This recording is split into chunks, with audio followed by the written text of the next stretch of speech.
Y justamente vamos a tratar este tema. Permítanme saludar al ministro de Minería y Metalurgia, César Navarro. Bienvenido, un placer tenerlo, ministro. Gracias, ¿cómo está, Priscila? Buenas noches. Ministro, bueno, este caso definitivamente ha puesto en conflictos al país por una fuerte suma que ahora hay que pagar. Priscila, lo que sucede es que el expresidente Mesa está tergiversando las causas que originan principalmente este arbitraje a nivel internacional, y por ello hemos traído de manera concreta lo que representa para nosotros todo un informe gráfico. Si tú puedes ver acá, tenemos el Gran Salar de Uyuni, y tenemos la provincia Quijarro, tenemos la provincia Norlipes, y el 86, en mayo del 86, don Víctor Paz Estenssoro emite el decreto supremo 21260, que establece un perímetro de 2.300.000 hectáreas de reserva fiscal, y es la parte amarilla que podemos ver acá. Este es el perímetro. Esa es la reserva fiscal. Exacto, 2.300.000 hectáreas. Pero a iniciativa de parlamentarios potosinos y de un senador del MIR, en el gobierno de Banzer y Tuto Quiroga, ellos promueven una ley a iniciativa de parlamentarios, la ley 1854, que reduce el perímetro de la reserva fiscal a 1.300.000 hectáreas, que es exactamente la costa salina, que es todo el área del Salar de Uyuni, donde fundamentalmente tenemos litio. Pero los boratos y la ulexita está prácticamente fuera de este perímetro. Al reducir la área de reserva fiscal en más de 1 millón de hectáreas, el señor Moscoso, porque ex funcionario de Estado del Ministerio de Minería, David Moscoso, exactamente, pide la concesión. Esta es la concesión. Estas son las concesiones que él solicita. Y solicita exactamente en el área que ha sido anulado como reserva fiscal. Acá está el municipio de Colchacá y aquí está el municipio de Uyuni.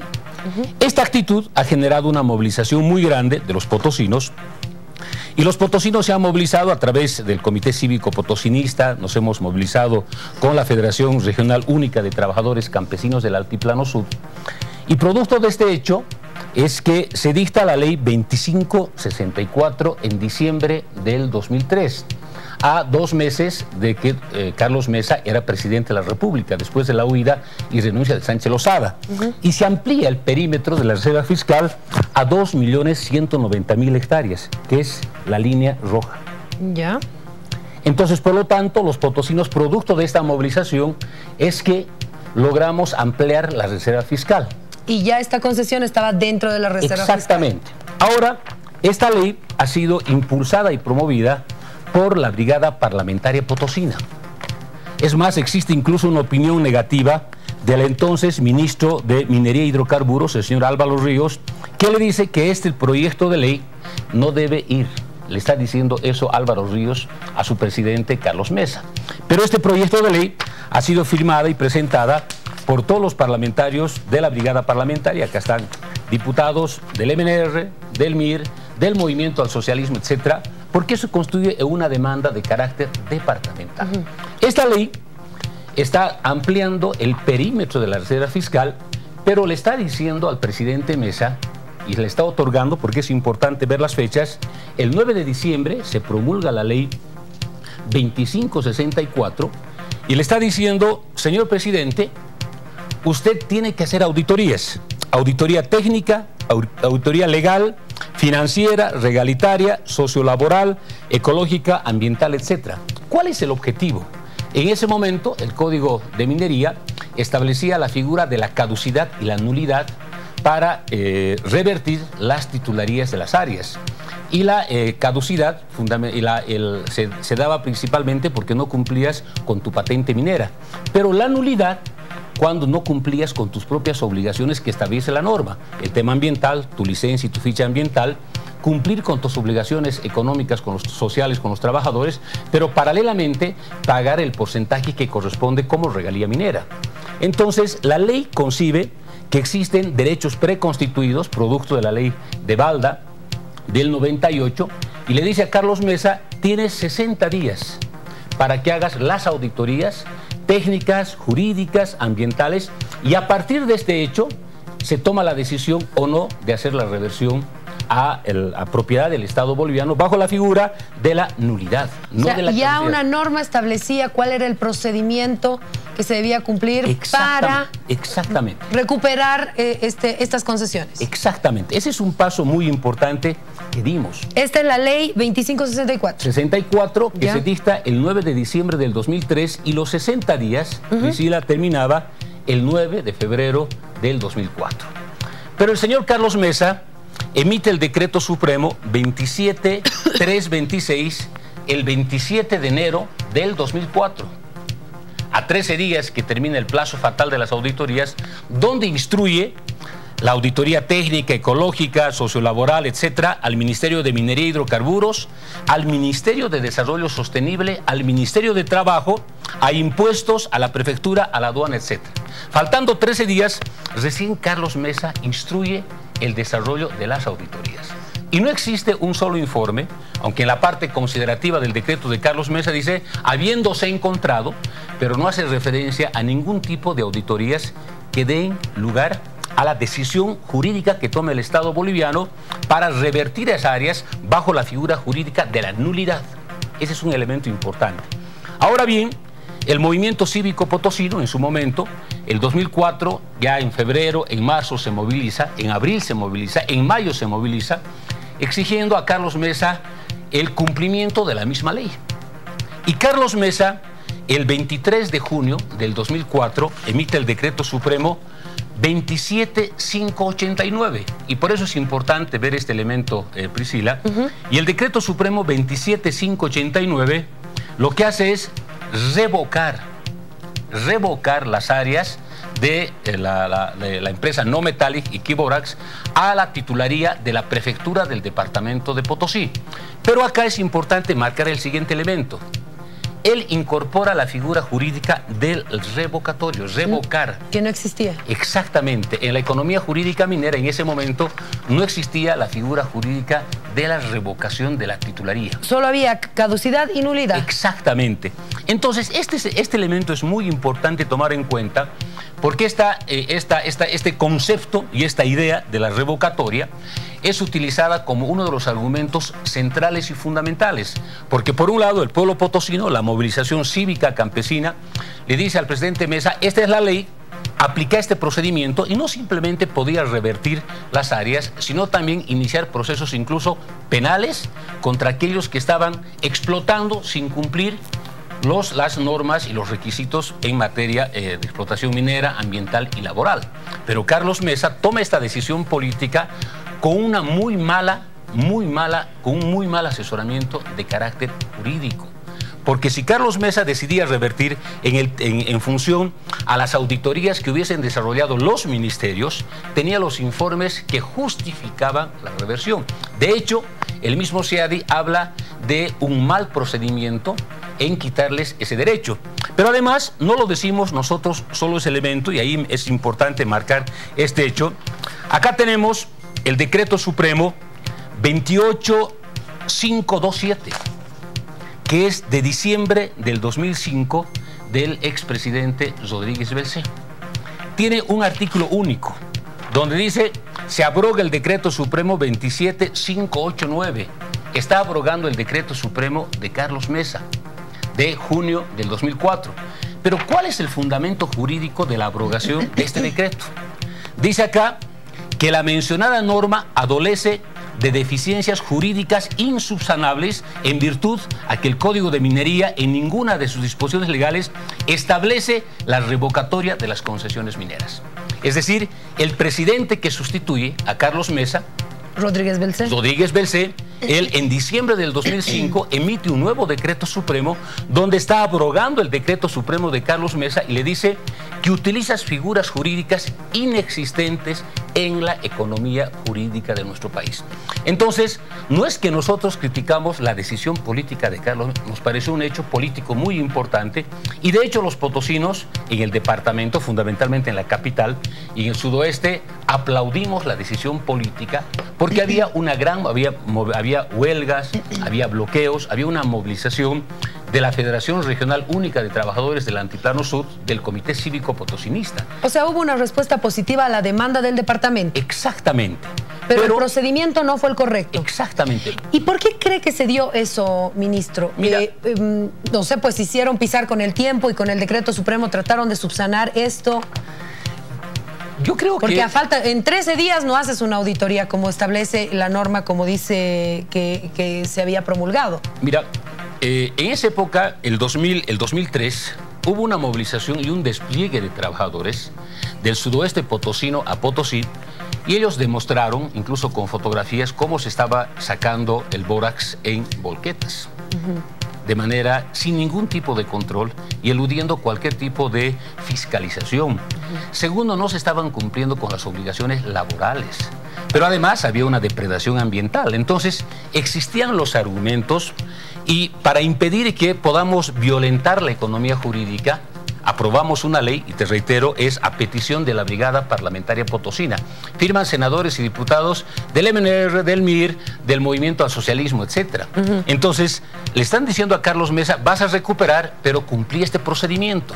Y lamentablemente, él incumple este procedimiento y toma una decisión política, además, a escasos días de lo que fue el referéndum del gas en julio del 2004.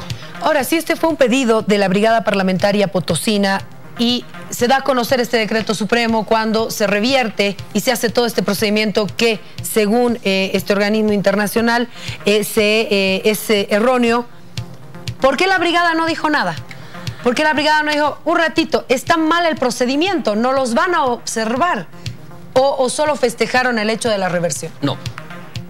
Nosotros hicimos un movimiento cívico muy importante y ahí se plegó la universidad, los diferentes colegios de profesionales, la misma central obrera departamental. O sea, esta fue la primera idea, fue evidentemente revertir de manera directa estas áreas porque había una explotación irracional. Se generó todo un debate de carácter regional, se generó un debate. Producto de este debate entre octubre y noviembre, después de la huida de Sánchez Lozada, porque ha habido debates políticos en Potosí, el Comité Cívico decide impulsar un proyecto de ley, porque es un debate político, y en el proyecto de ley lo que se establece es un procedimiento. Ahora, ¿por qué la Brigada Parlamentaria no se pronunció? No te puedo responder esa pregunta porque no puedo opinar por los políticos que estuvieron en representación. Pero sí hubo una movilización ciudadana, me dice usted. Pero fue también. Una movilización de carácter del ¿Y Comité nadie Cívico. se dio cuenta? No. ¿Cuándo empieza la segunda gran movilización? La segunda empieza en marzo del 2004. ¿Por qué? Porque Carlos Mesa incumple con lo que la misma ley le obliga. Porque esa ley es promulgada por Carlos Mesa. O sea, no es una ley al margen, es promulgada por Carlos Mesa. Y de hecho Carlos Mesa lo ha dicho públicamente ayer, la ley que yo promulgué, dice, ¿no es cierto? Él promulga la ley y él incumple lo que la norma le está ordenando. La norma le dice, señor presidente, usted haga auditorías. Entonces, si se encontraba que no tenía la licencia ni la ficha ambiental, no tenía la autorización para la explotación. Entonces, por lo tanto, ese es un causal de nulidad, un causal estructural de nulidad. Y por eso podía proceder a la nulidad de la área, pero paralelamente iniciar un proceso penal por la explotación ilegal. Aunque tengas la titularía del área y no tienes tú ni la licencia ni la ficha ambiental, no puedes desarrollar la actividad productiva minera. Pero además, aunque tuvieses la licencia en la ficha y no pagas la regalía minera, estás defraudando al Estado y estás causando daño económico al Estado. Cuando se hace este proceso y este laudo arbitral, ¿cuáles han sido las pruebas presentadas por Quiborax? Entiendo, y usted me corrige si me equivoco, que una de estas pruebas ha sido el decreto supremo que habla de revocar, que es una figura que no está en el código de minería en esa época, ¿no? Revocar. Y el otro elemento es esta ley de Eduardo Rodríguez Belcey, el decreto supremo, que justamente hace notar que ese decreto supremo estaba mal. Sí. ¿Ambas han sido utilizadas? Sí. Mira, primero que este arbitraje se lleva adelante porque la acción societaria mayoritaria estaba en Chile. El señor Moscoso, de nacionalidad boliviana, tiene la titularía, pero vende sus acciones. El 50.99 es la empresa chilena Quiborax Accionista. Y el 0,01% es el ciudadano chileno Alan Fox. entre la empresa y Alan Fox controlan el 51% de las acciones y el señor Moscoso el 49%. Prácticamente es un palo blanco de una empresa extranjera que nos estaba dañando, ¿no? Chilena, además chilena. Entonces, lo que hacemos nosotros, o lo que hace en ese momento el gobierno, hace la reversión, y evidentemente los argumentos que utiliza es que se violentan los derechos, y los derechos se violentan porque no se cumple un procedimiento. Entonces, el argumento que utiliza, en ese caso, los abogados de la empresa chilena que defienden, que hacen la denuncia, es que el Estado boliviano violenta el derecho por incumplir un procedimiento. Y evidentemente eso hace referencia al decreto supremo principalmente del expresidente de la República, Carlos Mesa. Entonces, o sea, sí es el fondo, el decreto. Porque según Carlos Mesa, lo escuchábamos en las declaraciones, no es el fondo el decreto supremo de Carlos Mesa. No, lo que hace referencia a Carlos Mesa, él está mostrando un documento de la Constitución de la sociedad. Que sería falso. Ahora, mira, ese documento de la conformación de la sociedad fue denunciada por nosotros. Nosotros le hicimos una demanda penal al señor Moscoso. Y existe una sentencia de 2 años de cárcel. O sea, nosotros como gobierno sí iniciamos un proceso penal porque descubrimos esta falsedad del documento. Pero el CIADI durante el proceso, y no olvidemos que es el gobierno de Sánchez de Lozada que firma nuestra incorporación al CIADI. Y el CIADI prácticamente es un tribunal de arbitraje que protege las inversiones privadas en desmedro de los intereses públicos estatales. Y nosotros al CIADI hemos renunciado el 2007. Entonces, el primer presidente, en la primera gestión, de Sánchez Lozada, se incorpora al CIADI. Entonces, nosotros lo denunciamos y el CIADI instruye al Estado boliviano, porque estábamos en pleno proceso, que no siga adelante con las acciones penales sobre este hecho. O sea, contra el señor Moscoso. Porque afectaría el curso también del desarrollo. Entonces, como verás, se han tomado las acciones legales correspondientes, pero además la demanda que nos han iniciado, y tiene el famoso concepto que utilizan las empresas privadas de lucro cesante. Y el lucro cesante no es lo que yo he invertido, sino cuánto yo pensaba ganar en el tiempo que duraba la titularía en esa concesión. Por eso que nos demanda por cerca de 150 millones de dólares. Y se han tomado las acciones y las representaciones. Incluso nos tocó estar de manera directa en la última audiencia que tuvimos en diciembre del año pasado en Washington, donde explicamos en detalle, incluso con imágenes, la ausencia de inversión, y simplemente lo que existía era una retroexcavadora con una pala, cargaban a las volquetas, pero que prácticamente para exportar, sin que exista inversiones sustantivas. Sí se han tomado acciones, pero debemos entender también que acá la demanda no era en función de cuánto invertí, sino cuánto pensaba ganar, vulneraste mis derechos porque violentaste tu propio procedimiento interno. Cuando se trabaja en la defensa y se tiene el nombre de Carlos Mesa, sus normativas, su promulgación y todo, ¿en algún momento se lo convoca a él para decir, hey, ¿qué pasó con este tema? No sé si tiene algo que explicar. ¿Cómo funciona esto? O definitivamente es el procurador y la parte jurídica quien defiende los derechos del Estado. ¿Se lo convocó alguna vez? No, lo que corresponde es que el Estado asuma la defensa legal en este hecho.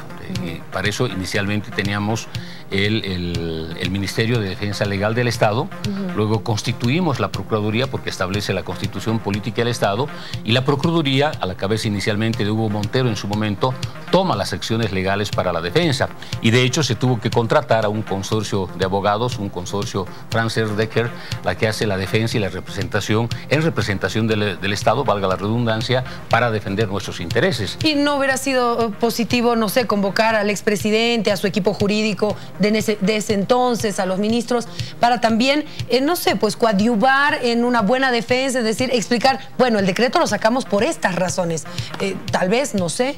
Pudo, pero de hecho si uno hace una revisión completa y exhaustiva de los múltiples documentos que hemos presentado como Estado boliviano, porque ha habido una múltiple presentación de documentos, incluso objetamos el hecho del tribunal, establecemos con mucha claridad y existe todo un informe minucioso, incluso minucioso, ubicando el lugar de explotación, la forma de exportación de minerales, la ausencia de inversión sustantiva, porque no existe inversión sustantiva, simplemente es maquinaria para el carguío del bórax. Entonces, por lo tanto, hemos demostrado todos estos elementos.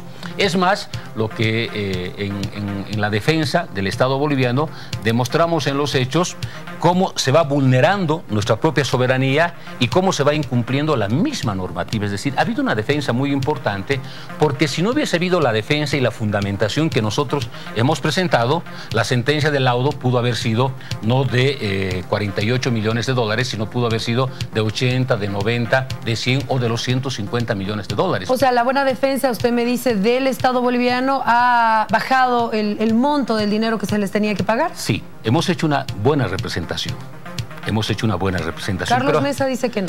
Bueno, él está, lo que sucede, yo he seguido las entrevistas de él, de su abogado, y evidentemente él no hace referencia y no dice en ningún momento por qué no cumplió la ley que le obliga a hacer las auditorías. Él dijo en la entrevista ayer, dijo en la entrevista de manera clara, yo promulgué la ley y la ley le amplió la reserva fiscal para el departamento de Potosí. Pero no está diciendo que el artículo 3 de la misma ley le está obligando al presidente a llevar adelante auditorías. Es decir, él promulga una ley que es una propuesta del departamento de Potosí, pero le está dando los insumos, los instrumentos para la reversión. Y la reversión vía fundamentalmente nulidad. Una duda, ¿en esa ley se habla de reversión? No, mire, en la ley... ¿El término aparece en algún momento? Lo que existe en la ley, acá es la ley 2564, tenemos acá, y evidentemente acá están el artículo primero tiene que ver con las coordenadas de cerca de 2.100.000 hectáreas principalmente. ¿Qué términos se utilizan? Ahora, el número 3, el artículo 3 dice con mucha claridad, facúltase al Poder Ejecutivo, luego de evaluación de auditorías técnica, jurídico, legal, económico, financiera, regalitaria, tributaria, legislación sociolaboral y preservación ecológica medioambiental, a declarar la nulidad de los derechos concesionarios, la nulidad. O sea, esa es la figura. La figura jurídica que establece el viejo código minero, está fundamentalmente la caducidad y la nulidad.